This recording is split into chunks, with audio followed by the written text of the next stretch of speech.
47 में बंटवारे के वक्त हमें हक था पाकिस्तान जाने का, आपको नहीं था। हमें हक था, लेकिन हमारे अजदाद ने यह तय किया कि यह वतन हमारा है। हमारे अजदाद की कब्रें हैं यहां, हमारे बुजुर्गों के मज़ारात हैं यहां।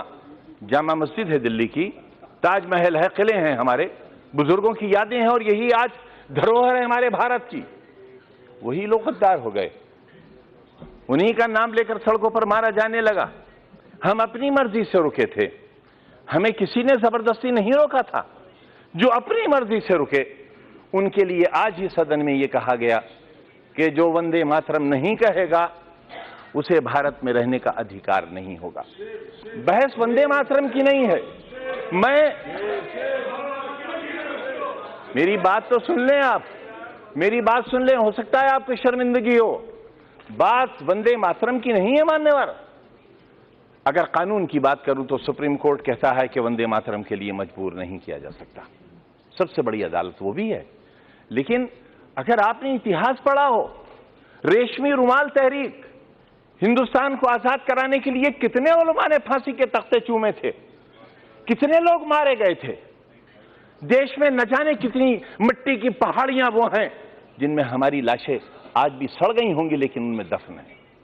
रेशमी रुमाल तहरीक में अगर आप रेशमी रुमाल की तस्वीर देखेंगे तो उस पर भारत मां की तस्वीर छपी हुई मिलेगी आपको।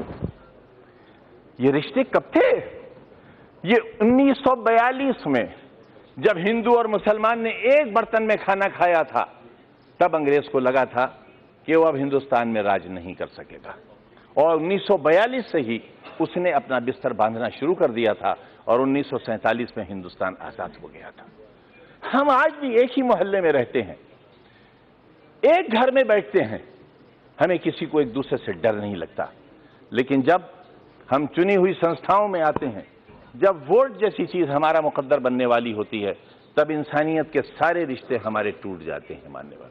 इससे देश बहुत कमजोर हो रहा है, इससे हम बहुत कुछ खो रहे हैं।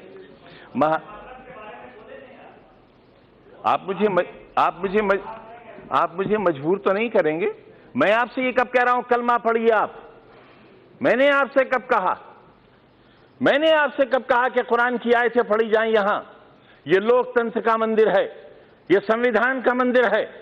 जो चाहे कहे, अगर मैं कहूं तो आप रोक नहीं सकते, और मैं न कहूं तो आप मुझसे जबरदस्ती नहीं कर सकते। और अगर आप जबरदस्ती कर सकते हैं तो कहिए, आप कहिए कि जबरदस्ती कहना होगा।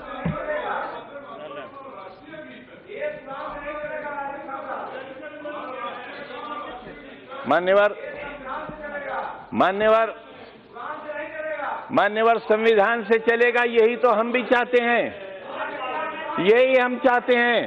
अगर संविधान में कहीं किसी मजहबी किताब का कोई श्लोक, कोई आयत पढ़ने के लिए कहा गया हो, मैं सबसे पहला व्यक्ति हूंगा जो इस हुक्म पर नतमस्तक करूंगा। मानो संविधान को। मैं भी यही कह रहा हूं, हमें संविधान को मानना चाहिए, और जो लोग संविधान को नहीं मानेंगे वो देश के साथ अच्छा नहीं करेंगे, क्योंकि ये देश बहरहाल सबका है।